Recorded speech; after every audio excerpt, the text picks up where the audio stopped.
How do tube worms reproduce? Imagine living in a world where the environment is constantly changing and survival depends on clever ways to reproduce. That's exactly what tube worms do in the deep ocean around hydrothermal vents. These vents are like underwater hot springs, full of chemicals and heat that most creatures can't handle. But tube worms thrive here and have a fascinating way of reproducing that keeps their populations going. Adult tube worms reproduce by releasing eggs and sperm into the water around them. This process is called external fertilization. The worms don't mate inside their bodies. Instead, they let their reproductive cells drift freely in the water. When the eggs and sperm meet, fertilization happens outside the bodies of the worms. This method works well because the deep-sea environment is so vast, and releasing many eggs and sperm increases the chances of successful fertilization. After fertilization, the eggs develop into tiny larvae that are free-swimming.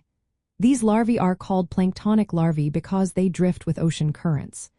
They can stay in the water for up to about 1 month, traveling great distances across the deep sea. This dispersal is important because hydrothermal vents are not permanent. They can become inactive, and the larvae help find new vents for the worms to settle on. When the larvae find a suitable hydrothermal vent, they settle on the seafloor and begin to grow into adult tube worms. As they grow, they develop a special relationship with bacteria that live inside their bodies. These bacteria are essential because they turn chemicals from the vent water, like hydrogen sulfide, into nutrients through a process called chemosynthesis.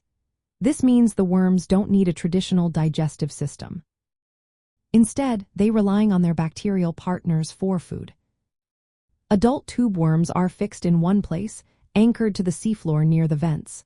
They are either male or female, with separate sexes. The reproductive cycle is designed to work in their extreme environment, where vent activity can suddenly change. Producing lots of larvae helps ensure some will find new vents and grow into the next generation. So, in simple terms, tube worms reproduce by releasing eggs and sperm into the water.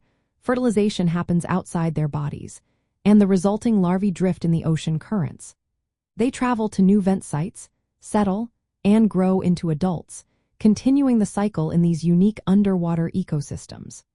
Their reproductive strategy is perfectly suited to survive in the unpredictable and harsh conditions of hydrothermal vent habitats.